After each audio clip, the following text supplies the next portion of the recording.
You're listening to Neuma, the Crossroad of Science and Enlightenment. This podcast is a place where science meets soul and healing meets hope, where the latest in science meets ancient wisdom to illuminate the path toward healing and transformation. We break through stigma and misinformation to explore the transformative power of psychedelic therapy, holistic health, and the mind-body connection. Through stories, insight, and expert conversations, we provide practical solutions to help you reclaim your mental health, embrace your spirituality, and achieve true enlightenment.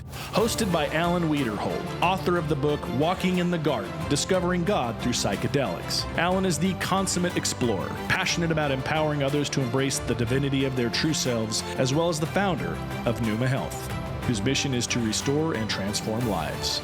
Here's your host, Alan Wiederhold.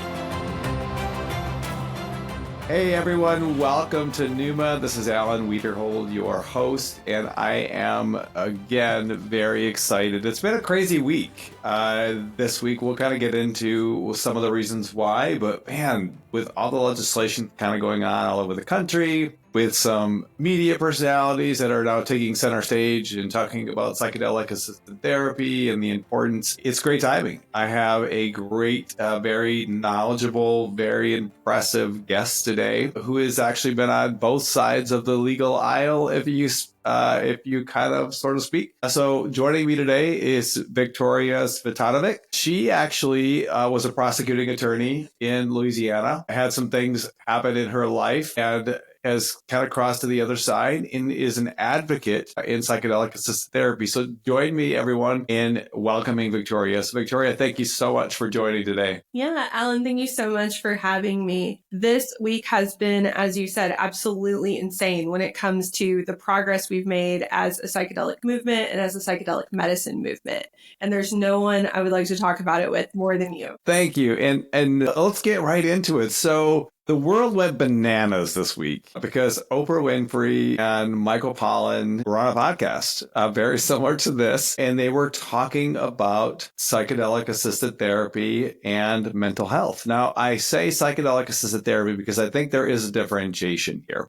So let's get into it. Like, what I'm listening to, like the web and all of the comments, and ironically, I was actually having a conversation with my sister-in-law who has this belief that Oprah is the devil. Mm-hmm. And I know that there is a lot of mixed feelings whenever you have a media of that personality. Absolutely. Yeah. I think when you have someone like Oprah, who's been in the public eye for so long, you really see the effect of the scientific method happening. She's promoted a lot of things that we now know were not best practices. She's promoted and said a lot of things that we now know are not the ways in which we need to protect our mental health. But she has done her learning in the public eye. And I think that that is very complicated to do and very brave to do. And whether or not you agree with Oprah, or you think she's a good or bad person, or you think she deserves her platform or not, she has it. So having this very public conversation about psychedelic assisted therapy with someone like Michael Pollan, who for many people was their entry into learning about psychedelics, I think is overall good for the movement. We have two very mainstream media personalities talking about this in a serious medical way. And that is important regardless of our opinion of those particular personalities. I agree. And I don't know, we'll get into your story, but for me personally, Michael Pollan's book and the documentary they were very eye-opening for me.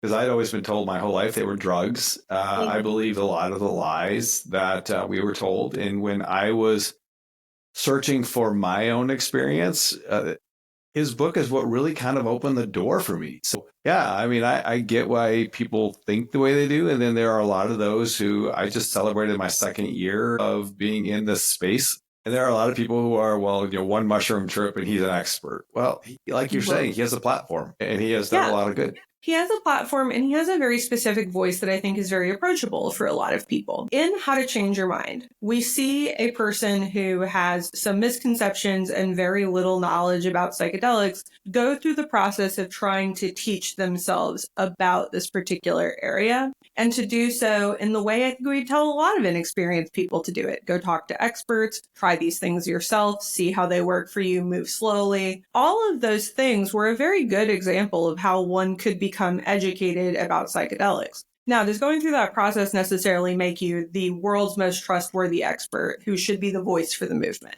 Maybe not, but it's an important perspective to have as we try to call people in and say, this is something that you need to learn about. Yeah, and I think having that almost innocence, because I always have these conversations whenever you look at what anyone is saying, you always have to ask yourself, who's saying what and why are they saying it? Like, what's the agenda?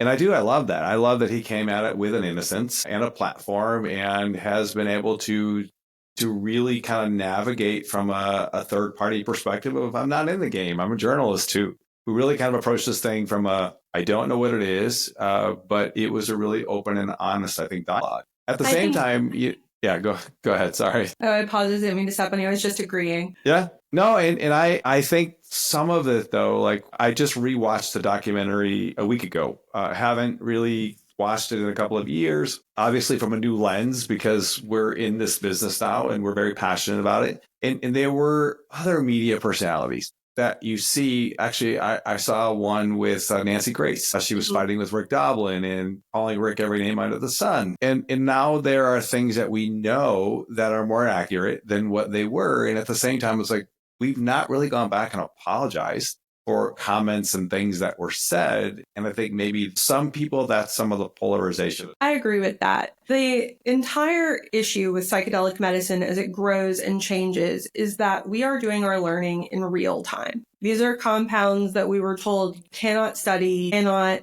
engage in the scientific method with these things at a large scale for a very long time. And then thanks to the work of dedicated researchers, legislators, and patients, we have started to open up just a little bit to start learning. But we are doing this learning publicly and while people are watching. Our movement has to be an example of science and humility if it is going to be safe for patients and people. We have to be constantly saying we are learning all the time. We are funneling profits into research. We are wrong about this thing that we said 2 years ago or 3 years ago. You talked a little bit about my story. I am a person who spent a lot of time saying I was wrong about this. I was a criminal felony prosecutor in Orleans Parish, Louisiana, in New Orleans, and I started out on the drug docket. That was the very first thing I did. And while I like to think I made all of the right decisions and I knew exactly what I was doing, as I've grown as a lawyer and a person, I have come to realize that I have an obligation to share and advocate for and change the pieces of legislation and the pieces of the system that do not comport with the best interests of people. That is ultimately my obligation as an officer of the court and as a human being. So yeah, I'm willing to say, I was wrong about this. I learned myself that this was a legitimate scientific therapy that could help me and help others. And I want to make sure that we convey this attitude of it's very, very safe to learn here. It's very, very safe to learn how to change your mind. I love your story. And I think when we talked, one of the things that we don't realize too, and I think they actually hit it in the podcast, which I was really kind of surprised, that Michael Pollan actually talked about Richard Nixon and the quote that he gave to Eldred. So about going after the hippies and the blacks. I wanted to go after the hippies, so I took away LSD. I wanted to go after the blacks, so I took away cannabis. And then we just started to see an incarceration rate higher than anywhere else in the world. Can you kind of share that? And then how did we take that and then even expand that in the 80s under Reagan, where we now have this war on drugs, where I kind of think we're still trying to demystify or trying to destigmatize from that? Absolutely. I think when we talk about the criminalization of drugs, we have to talk about our prejudices as a society. It is no secret that different elements of society use different substances at different rates. And so because of unequal power structures, we had a very high social acceptance of alcohol and very low social acceptances for things like cannabis, psychedelics, and other drugs. And this went into the original version of the Controlled Dangerous Substances Act. It resulted in a lot of the scheduling we see today with marijuana as a Schedule I drug alongside things like heroin and fentanyl. We saw this prejudice be written into law. And then we saw a lot of research go into creating a scientific basis to back up the decisions we had already made based on our own prejudices as a society about what drugs were acceptable and what drugs were bad or were leading one down the wrong path. I think a lot about the term gateway drug when we talk about things like this, because you never hear alcohol as a gateway drug. It's always cannabis is a gateway drug. And that thought process, the logic that goes into making that assertion, is the result of very carefully calculated and marketed prejudice. So when I came out of law school and was a baby prosecutor, one of the first things that I learned how to do was prosecute drug crimes. I was involved in the process of screening drug crimes first. Screening is where you take an arrest that a police officer has made and you look at the charges that police officer arrested that person for against the facts of the arrest, and you determine how you're actually going to structure what that person is charged with. So oftentimes you'll see people arrested for things that are duplicate crimes or maybe not the perfect definition because police officers aren't lawyers. And we have to go through this cleaning up process. They've proposed these charges upon arrest. We are now refining them as attorneys to prepare to charge an individual if that's what we're going to do. I was ultimately shocked and overwhelmed by the number of cannabis crimes that I saw. That was unbelievable to me. I was just caught off guard. And using cannabis as the basis for other crimes like guns and drugs charges, things like that, was rampant at that particular time period. And to be completely fair, these cops were following the law largely. Obviously, there were bad actors. Obviously, there were things that we had to root out and take care of. But largely, these charges were resulting from the way that the law was written, not a particular cop's preference for charging people for cannabis crimes. So immediately, I started to get very discouraged with the way that the system treated these people. I used to joke that if I quit my job, cannabis would immediately become legal in New Orleans because no one else would want it. No one else would want 700 cannabis cases that they had to deal with immediately. It's kind of like whack-a-mole, really? I mean, because, it's like you're hitting one and it's like, it pops and 100. Yeah. And you start to see people like chasing fines and, civil asset forfeiture. It was really concerning. Then we saw the psychedelic arrests start, where people were starting to be arrested for having small amounts of mushrooms or things like that at festivals. And it just seemed like such a massive waste of resources in a system that was so overburdened. I was making... So out of curiosity, I didn't mean to cut you off. What does it cost to prosecute somebody for? Because as you're saying this, I'm thinking of what is the police time? What is your time? Like, what are taxpayers paying to go after this? It's got to be crazy amounts of money. It is crazy because you're paying police officers, you're paying arrest personnel in the jail that are booking people, you're paying corrections officers, you're paying the minute clerk at the court, you're paying the docket clerk at the court, you're paying the magistrate, you're paying the eventual judge, you're paying the public defender, you're paying the prosecutor, you're paying all of those people's support staff. So admin, secretaries, things like that. All of this work, you're paying the testing personnel, you're paying the people who are storing the evidence. It is a lot that goes into enforcing these particular things. And what it results in is a very overburdened system where highly underpaid people, because obviously we don't have enough funding to adequately support this network of charging people with cannabis crimes. Very underpaid people who are very overworked end up getting very frustrated with the system very quickly. And I was like that.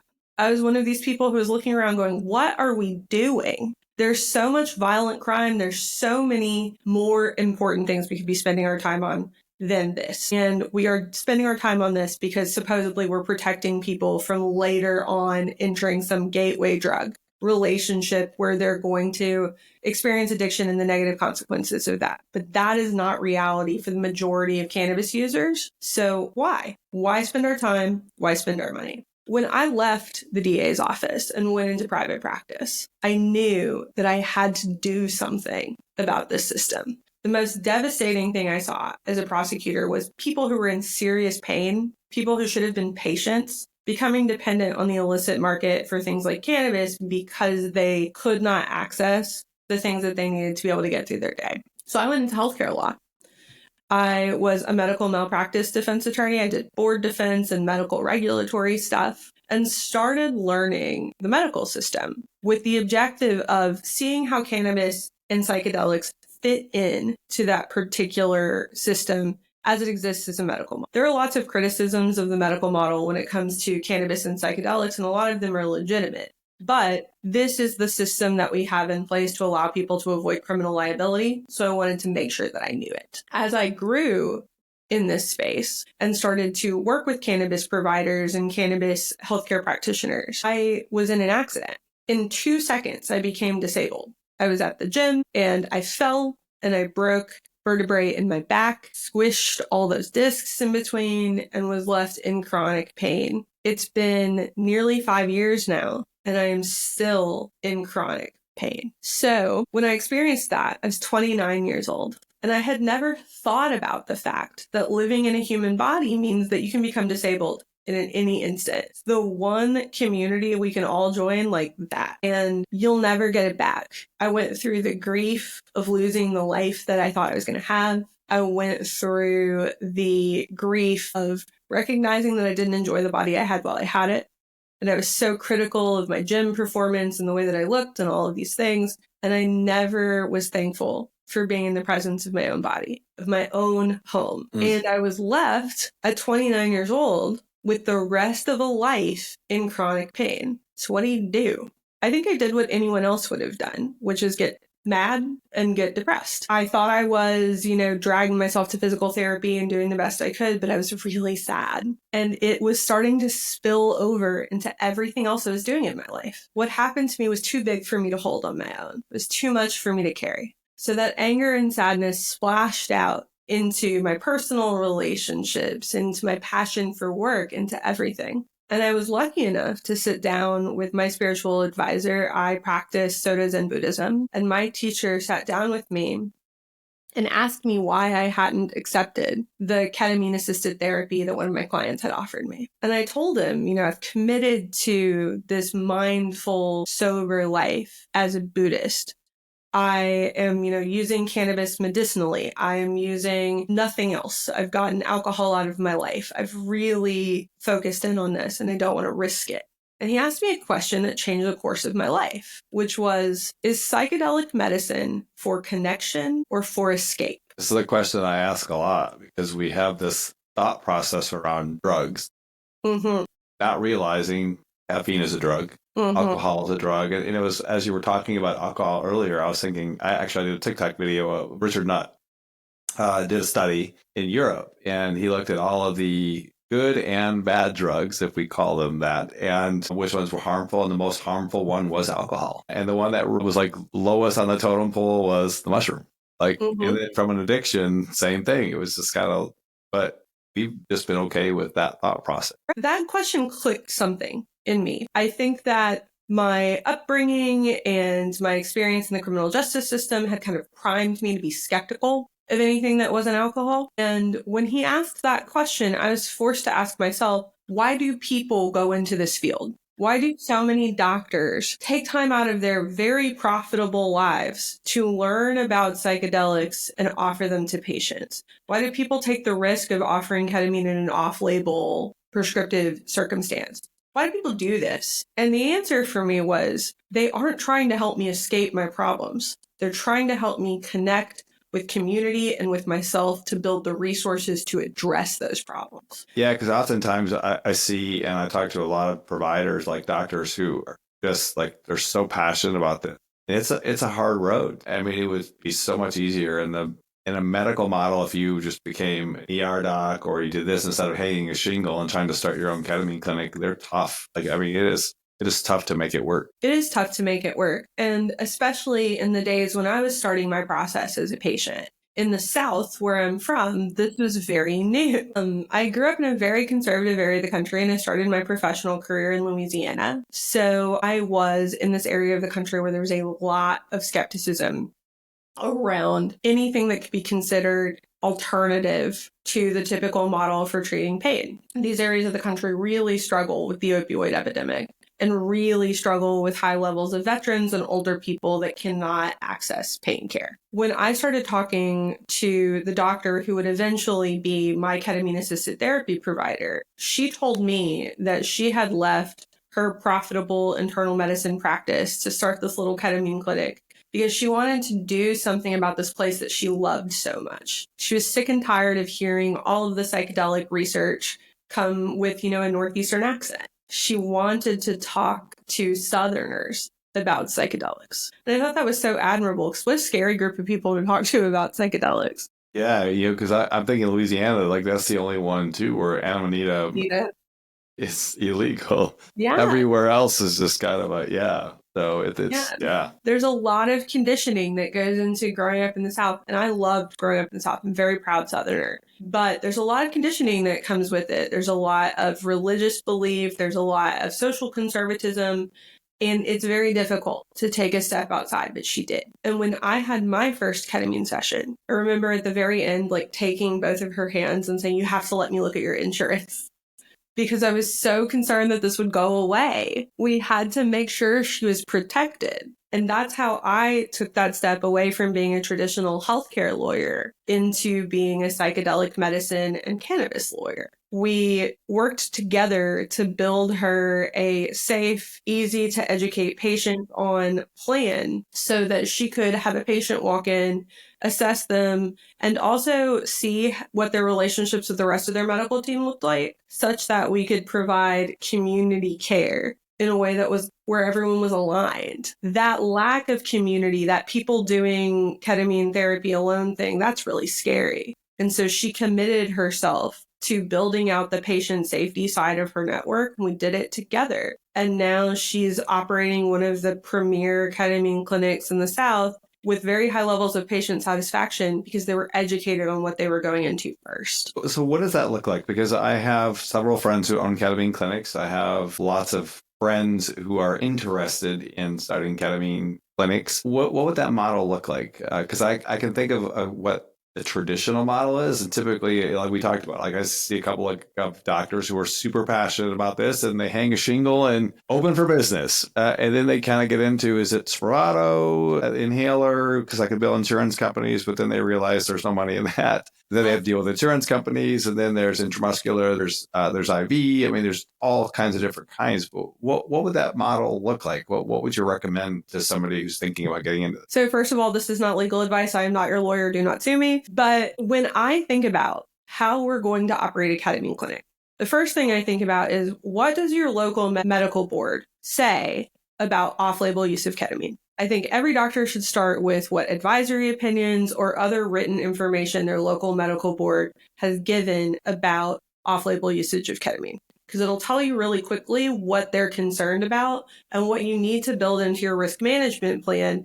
in order to make sure that you are providing the most evidence possible that you are taking care of your patients. The next thing I would have people look at is if you're licensed in multiple states, pull the medical advisory opinions on ketamine from each of those medical boards as well, and list out their concerns about off-label usage. For a lot of people, one of the concerns about off-label usage is the use outside of ketamine treatment by patients of other drugs, or what are sometimes called street drugs. So we look at that list of concerns that you've taken from your medical boards, and then we start building a patient treatment agreement. And that patient treatment agreement contains everything that a normal patient treatment agreement would about electronic signatures and payment requirements and all of that. But we also build in things like you consent in advance to being given a UA the second that you walk in the door before treatment. Treatment will be refused if you refuse a urine analysis drug test.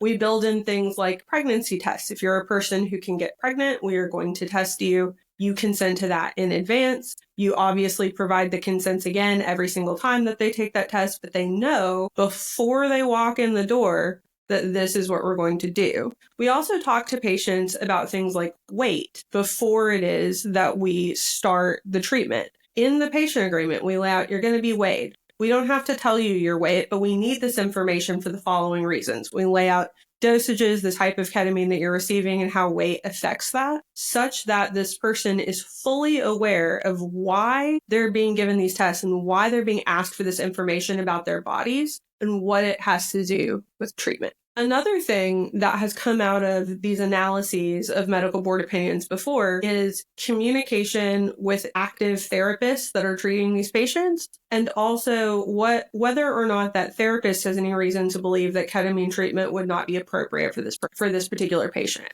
Because of that, we've built in consents before where these patients have to give us the name of their therapist and allow us to call them and talk to them. And we even have a standard letter for some of these clinics where a therapist can sign and say, based on what I know about this patient in my limited capacity to treat as this form of certified medical provider, I am, to the best of my knowledge, not aware of any reason why ketamine therapy would impede or otherwise negatively affect the treatment that this person is undergoing with me. So this is so thorough. Like this is, because I'm just thinking of like a handful of people that I know that I don't know are doing any of it. Well, and this is an evolving standard of care in ketamine. When medical malpractice, we always talk about what's the standard of care in your geographic area. This particular standard of care, because this is off-label usage, is very evolving and fluid and dynamic.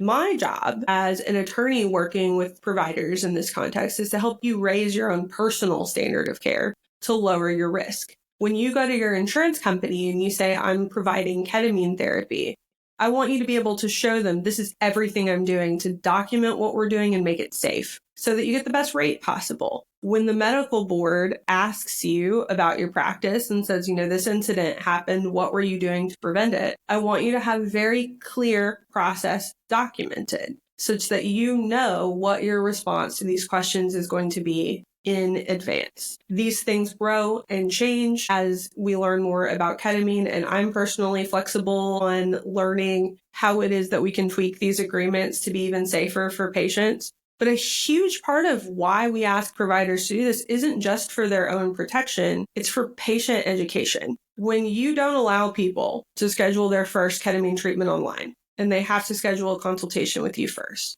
and you really block out a good 30 minutes to walk through these agreements with them and say, this is why I'm asking you for this information about your body. This is what happens when you go into the room for treatment.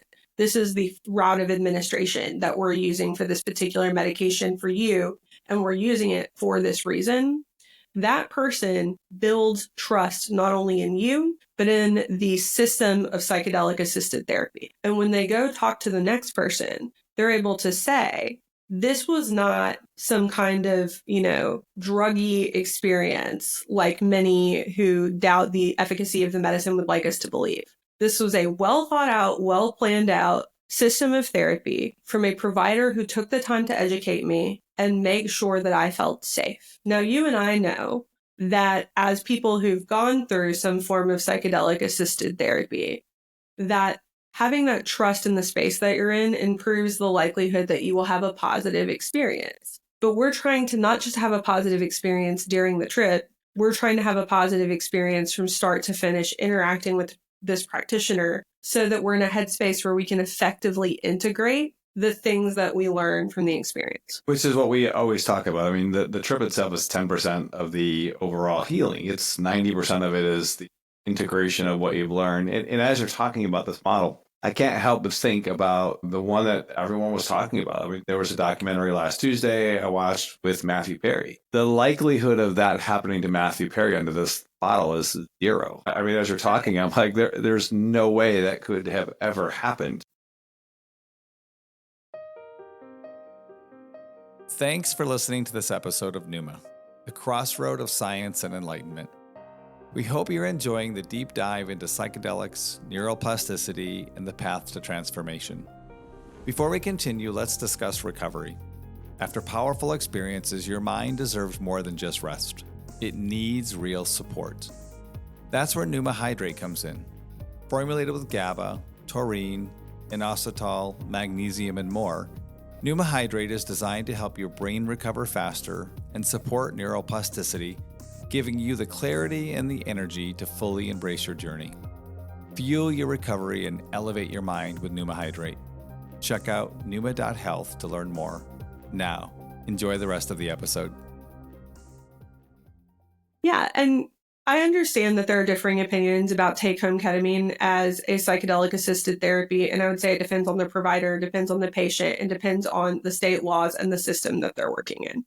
All of that's fine. But the Matthew Perry incident is very, I would say, seminal in the world of psychedelic-assisted therapy because it gives a way for people to drive clicks and traffic when they talk about psychedelics. There was a moment after How to Change Your Mind where most media coverage of psychedelics is pretty positive. And the thing that was in the headlines to drive traffic was How to Change Your Mind, this beloved book by somebody who was just learning and trying things out, who had a pretty positive experience. Then Matthew Perry happens, and we all know there's a bias towards negativity in the way that people click on things and choose to read things. And from now until the next big thing happens, if someone wants clicks on their story about psychedelic-assisted therapy, specifically ketamine, all they have to do is reference Matthew Perry.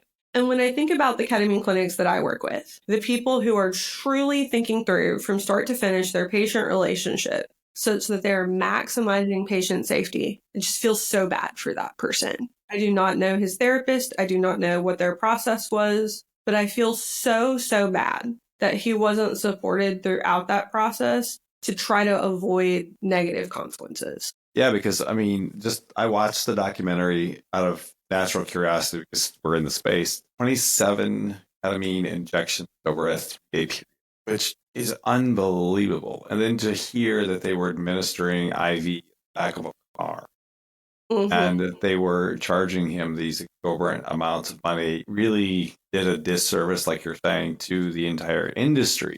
But it was really a couple of doctors just.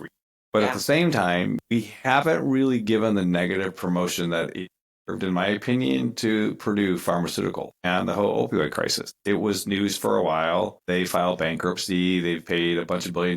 But to the family, the Slacker family, there was real no impact. None. Yeah. Let's assume, for the sake of argument right now, arguendo on this podcast, that Matthew Perry's doctors engaged in misconduct. I think most of us are of that opinion, but let's just assume that that's a fact, right? When we think about how these few doctors' misconduct has affected the ketamine industry already versus the misconduct of hundreds of thousands of people that went into forming the opioid crisis around the world, it really makes me concerned that the opioid crisis is just too big for people to understand. And so it's easier to focus on this one story. It's easier to point out the thing that I can understand rather than trying to unpick all of the linked problematic elements that went into driving America's dependence on opioids. Yeah, and I think it was maybe because of who he was. Chandler. Now, I never really watched Friends, but listening and watching the documentary, the ketamine queen, I can't remember what her name was. The family actually had reached out to her in 2019 because there was another overdose earlier with a younger unknown.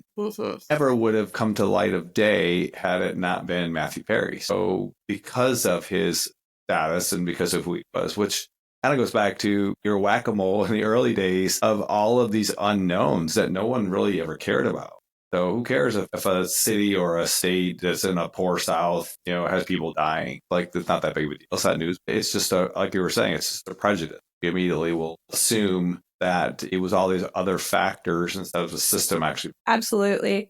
The Matthew Perry case is incredibly complicated and incredibly sad. I grieve so much for his family, but I also hope that practitioners take a look at this and go, okay, what can I do to make sure that my patient isn't Matthew Perry? I see a couple of things in that case that immediately stand out to me, like them saying that they didn't know all of the medications that he was on, the take-home ketamine thing, the take-home ketamine with numbers of other medications. All of that is fairly non-standard from what I've seen in the industry. Most people are doing a consultation, explaining a route of administration, and administering ketamine in office. Take-home ketamine is popular in some areas, and obviously there are like mail order clinics that allow you to do this. That's fine for the right patient.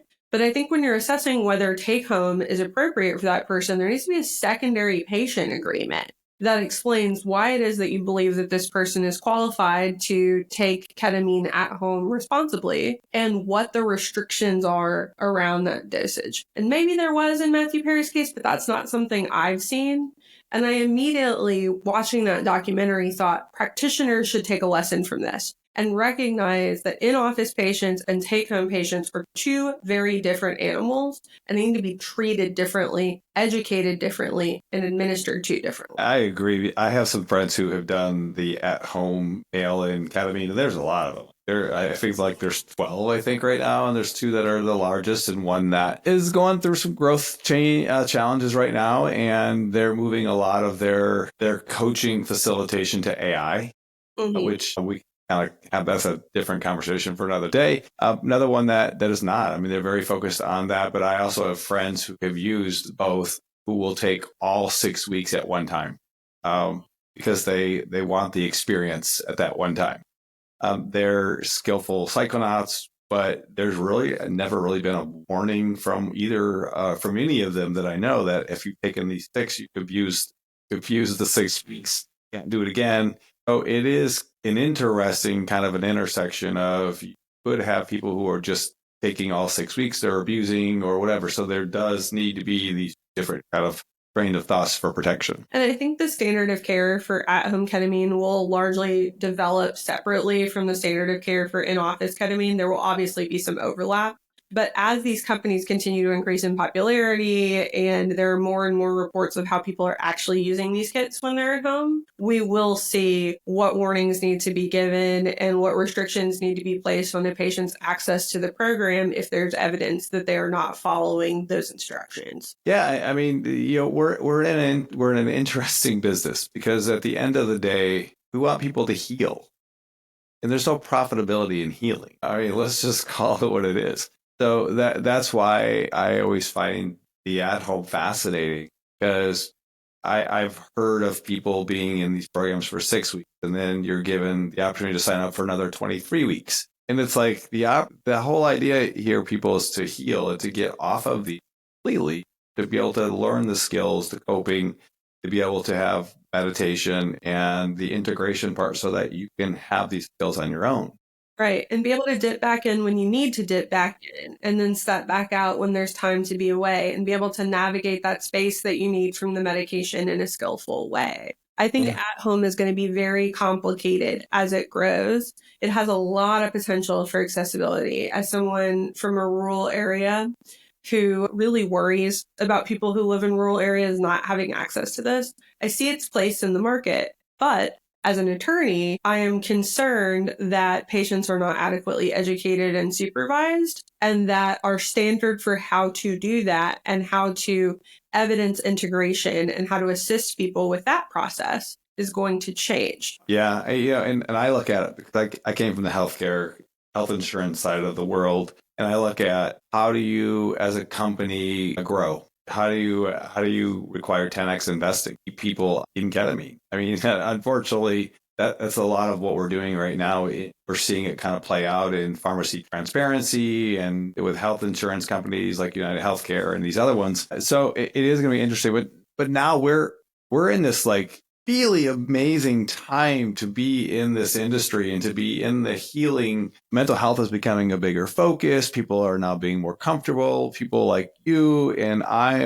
we're standing up and telling our stories, which, again, 10 years ago, there would have been like this mystification of telling. I remember when I came out to my office, I told my partner I was sexually abused. He's like, "Are you okay? I'm like, dude, it was like 48 years ago. Like, it's not happening to me today." But those are typically the responses you get when you hit an area of mental health or chronic pain and you now are comfortable. I think we're a little bit more open now to having these conversations. There's still this bias, as we talked about, but what do you think? I mean, you think people are now more open to be able to talk about mental health? I think so. I think your average person is more articulate about mental health as well. I think we've seen people have a little bit of time with the pandemic and also with the proliferation of mental health-based content on social media, start to get some kind of language for what it is that they're feeling and to be able to have the conversation. Oftentimes, in my perspective, it wasn't that people weren't open to talking about mental health, they didn't know how to. And that discomfort made them not talk. Now what I see is that people have a little bit more language. They're able to speak a little bit more articulately, and they're able to convey a little more accurately what it is that they're experiencing. Think about this a lot in the language of chronic pain. When I first got hurt, so many of my friends would say to me, "Oh my God, you're so strong. I could never do what you're doing." And I'm like, bitch, I didn't choose this. Of course, I'm doing this because I have to. And here's the thing, you would too. If you got hurt and you did this and the choice was never leave your house again or go to physical therapy, you would go to physical therapy. Anybody would. What my perspective had to expand to was that I could both be in pain and have a good life. Both things could happen at the same time. And I think as a society, we're starting to realize that we can both talk about mental health and be competent professionals, wonderful parents, people who are driving society forward at the same time. Yeah, because as you're talking about this, yes, we're able to put a voice and a picture around mental health, but I don't think we're there yet with chronic pain. As you're talking about that, because as you're saying chronic pain, I'm like, that could mean so many things to so many people who don't even know how to articulate what chronic pain is. Absolutely. I think a lot about the term dynamic disability when we talk about chronic pain. So many people are walking around our society dealing with dynamic disability without ever being able to say that word. They have something that they're experiencing in their bodies that shifts their capacity from day to day. And it could be pretty dramatically. For me, some days my back pain is so bad I can't walk. Most of the time it's fine. And I'm having, a wonderful life and a great law practice and all of those things. But because of that shift in my support needs and in my pain levels, I can feel a little bit self-conscious about telling people I struggle with this and I need an accommodation. And I think a lot of people in society are struggling with just that piece of the terminology before you even start talking about how this affects my life, how it affects my view of the future, and how it affects my view of humanity. Really what I needed out of psychedelic medicine was the ability to hold all of this at once and be able to articulate when I needed to articulate, but also being able to retreat into myself when I needed to be with myself. Which is usually the hardest thing for some people, is to be able to retreat into yourself. Absolutely. And the chronic pain conversation is so personal and so affected by very well-meaning people who want to acknowledge the seriousness of that pain without acknowledging that somebody also has to live a life while they're dealing with it, that the mental health model of giving us language needs to step up in that area. I truthfully, as you were talking about that, I'm like, this is something we really haven't talked a lot about in any context. Even defining what it is, but then having to carry all of that. Like, as you had said at the very beginning, you were 29, you had this life, and you had this thought process of what life was going to be, which I think we all naturally do. And then one small thing can happen and can just kind of spiral all of that. And until we're able to really love ourselves and truly love ourselves, it's hard to be able to really do anything else. Absolutely. And I think that's one of the things that I gathered from the podcast yesterday is that anxiety and depression and all of these things are the same symptom from the same place, just exerting or manifesting in different areas. So that was kind of fascinating. It's very confusing to approach living a life with chronic pain. And one of the things that I was incredibly struck by when I had this injury and had all this nerve damage and knew that my life would be more uncomfortable than it was before was how many people seemed to think that my life was not capable of being good anymore. They would say things like, "Oh, that's so hard. Oh my God, that's so hard." And while it is, if that's the only thing you're hearing about your life, when you talk about your life and people go, "Oh my God, that's so hard," you start to internalize that and go, is my life just really, really hard? And I've had to push for the expansion of the perspective that one can be living in an uncomfortable to be in body. The home that you have cannot be the most comfortable place for you to be. And your life is still inherently capable of goodness and joy. It doesn't have to make you. We forget this is a giant meat suit. I mean, there's so much more to this than what we have going on. So this brings me to like, where are you now? So when we were talking, there are we kind of talked about this at the very beginning. There's a lot of really cool things going on. Like 240 studies, I think, all over the world is the last I checked. We're studying everything from chronic pain to general anxiety to depression. I mean, it's the gamut of everything right now. There's some really cool legislation kind of happening everywhere. So when you and I talked a year ago, around this time, I was kind of thinking, I was part of a decrim legislation bill in Maryland where we're looking at decriminalizing stuff.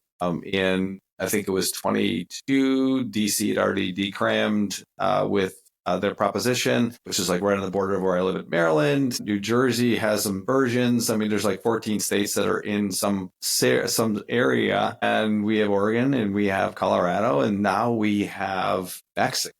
Like, we have the movement in New Mexico. Yeah, like, and this is like crazy. This is a crazy, like New Mexico, like you're thinking New Mexico. Like, I don't know why. My family came from Mexico into New Mexico before they moved into Colorado. But I mean, you wouldn't think New Mexico. So what's going on? Like, this is like really exciting stuff because this week we had some really key stuff happening. Absolutely. So I moved from Louisiana to New Mexico about a year and a half ago and was making that move partially because of the momentum in the psychedelic movement and the way that the New Mexico legislature has taken on addressing the healthcare issues in their state in a proactive way. So when I got to New Mexico, I started hearing about this Medical Psilocybin Act.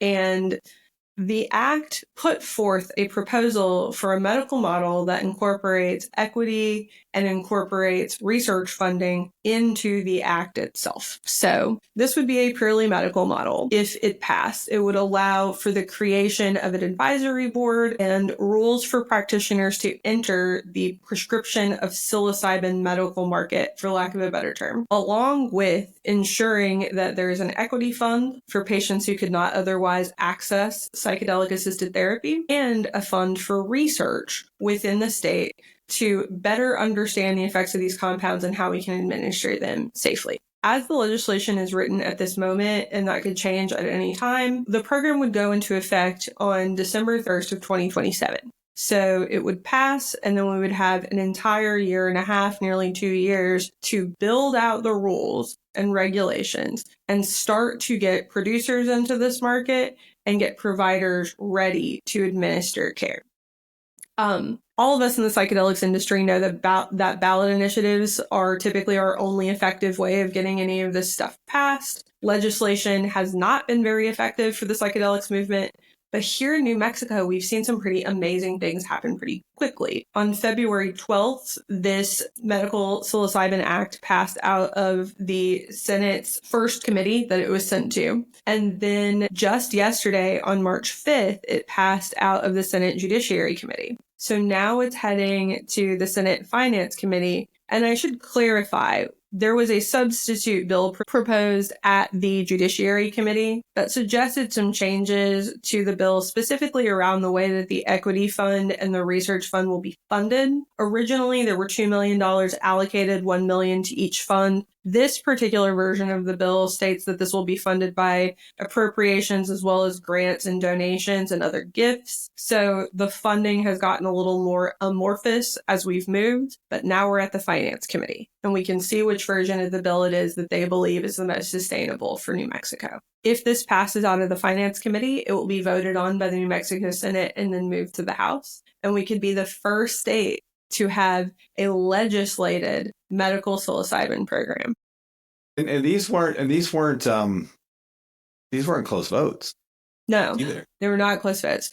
We came out of the first committee 10-0, and then we were 8-1 with the lone holdout at the Judiciary Committee stating that she is pro psilocybin. She just does not know if we have enough scientific evidence yet in order to be able to implement this program as a state. So we see a lot of support The bill was introduced in a bipartisan fashion. So we see that both Democrats and Republicans in New Mexico are putting the best interests of patients first rather than politics or profit. What's the overall feedback from, because you had said, I mean, this will be the first legislative model. When these typically go to referendum or they go to a vote in state, like we just saw in Massachusetts, like it actually died on the vine and vote. So what is the overall feeling of the citizens of Mexico?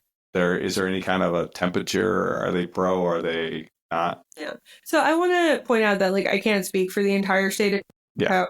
And also I live in northern New Mexico, which has a number of cultural differences from other parts of the state.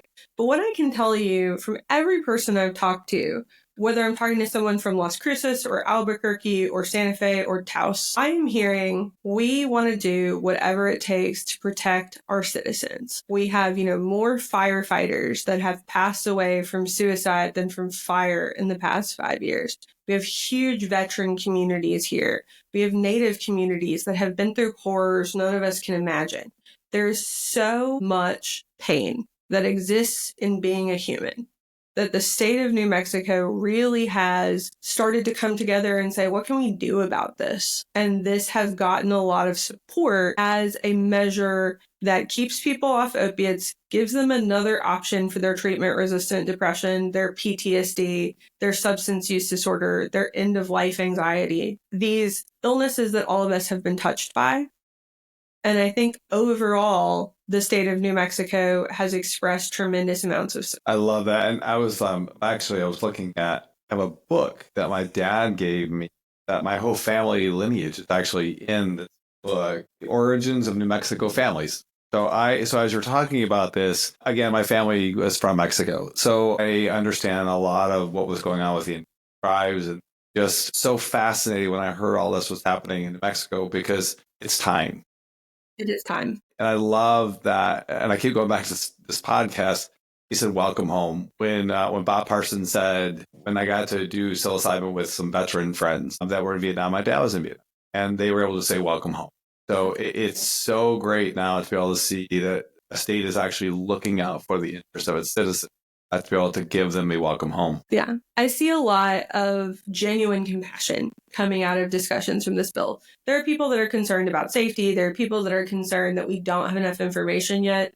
But I'm not hearing a lack of empathy or a lack of a desire to provide the best medical treatment. One thing that I have just found fascinating about watching this bill go forward is that all of the media coverage from outside of the state is groovy reception and New Mexico is going to legalize magic mushrooms. But what they're not talking about is the true care that has gone into building a sustainable medical model.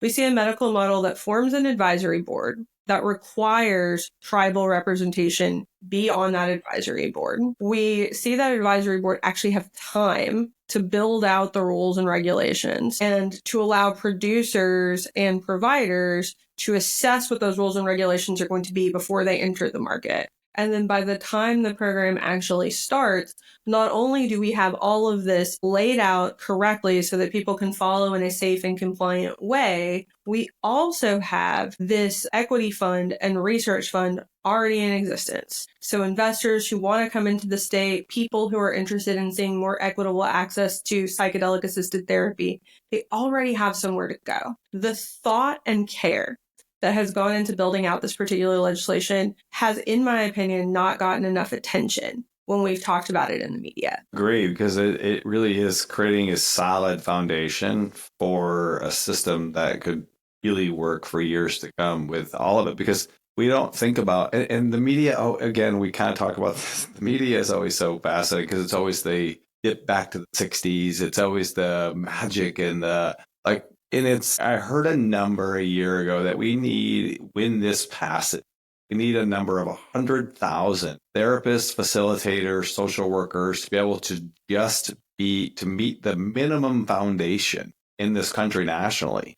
So to be able to think about all of this from a state's perspective and to know that they've already said, we know 27's coming, we're going to build it now so that we're ready. That is newsworthy, or should be, like you're saying, newsworthy just by itself, because it is a sustainable model. Yeah, and they're creating this stability for market participants. When I talk to doctors or healthcare providers about entering into ketamine-assisted therapy, there's a lot of concern that I hear because the regulations are constantly changing and everyone's opinion is constantly changing, and it's very complicated. What I see with the Medical Psilocybin Act is an opportunity for people to ask their questions before they make mistakes. If there's a problem with understanding a regulation, they have time to work through a compliance plan with a lawyer. They have time to talk to their insurance companies. They have time to build all this out, and then on day one, open their doors compliant and not have to learn the hard lessons that so many of us in cannabis or in ketamine-assisted therapy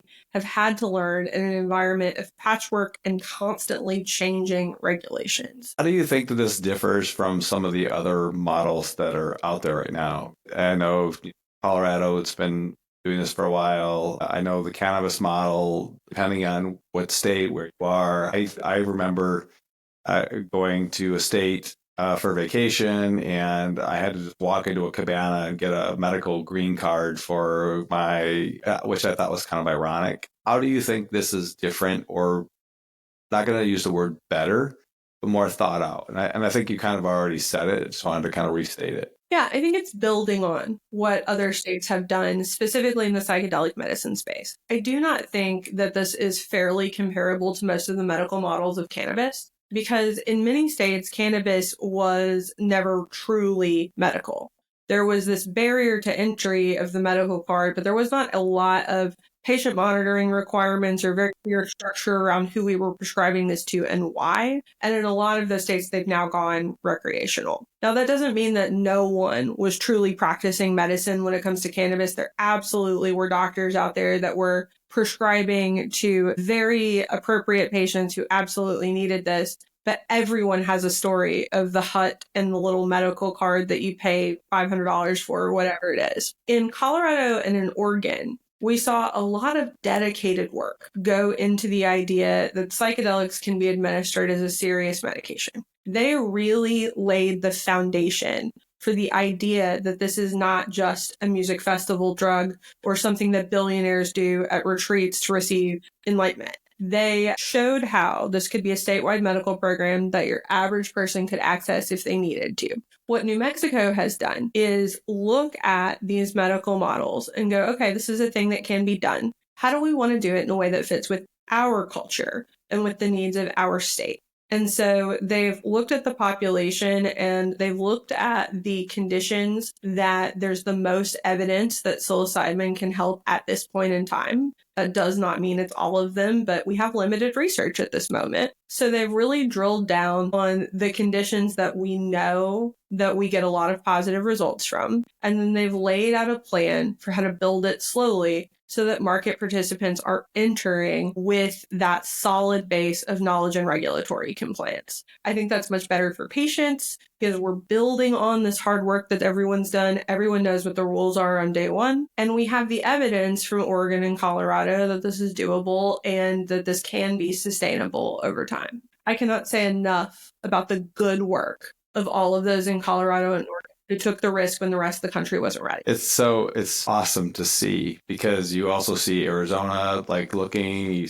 data like in certain conversations. So just kind of that, it's like crazy. Like it's like, but again, I go back to, we knew all this in the 40s and 50s. Like, you know, I mean, to have mushrooms and LSD on the covers of Time and LSD in the 50s and 60s, and then to kind of watch it all just go away like overnight.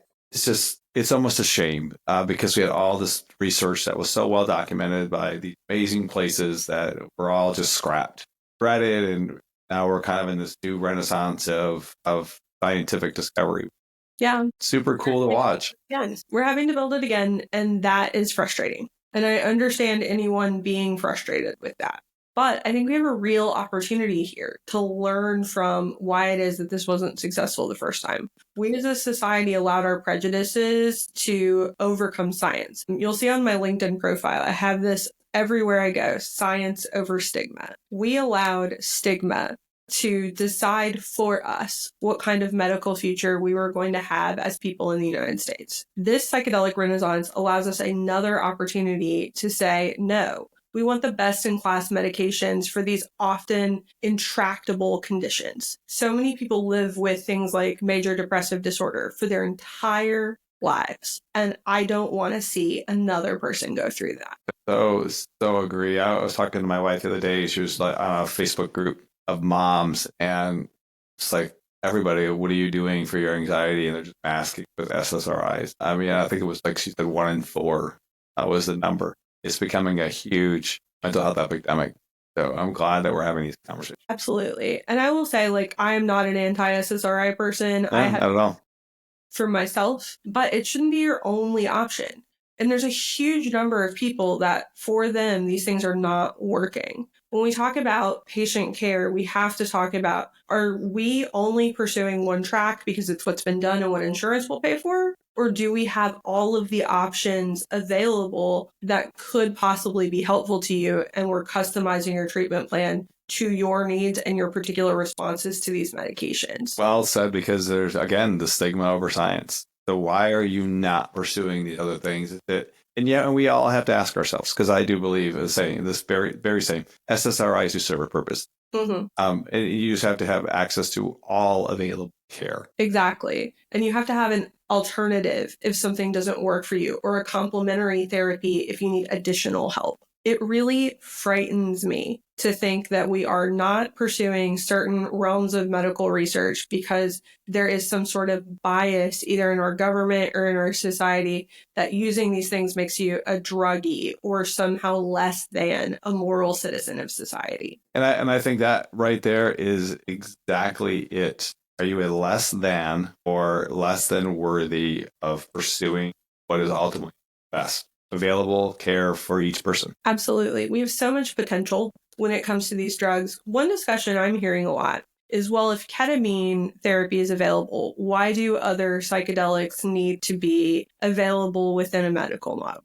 That's a question that has come up several times. And it comes back to the same principle that you and I are talking about. Not everyone is going to respond to everything in the same way.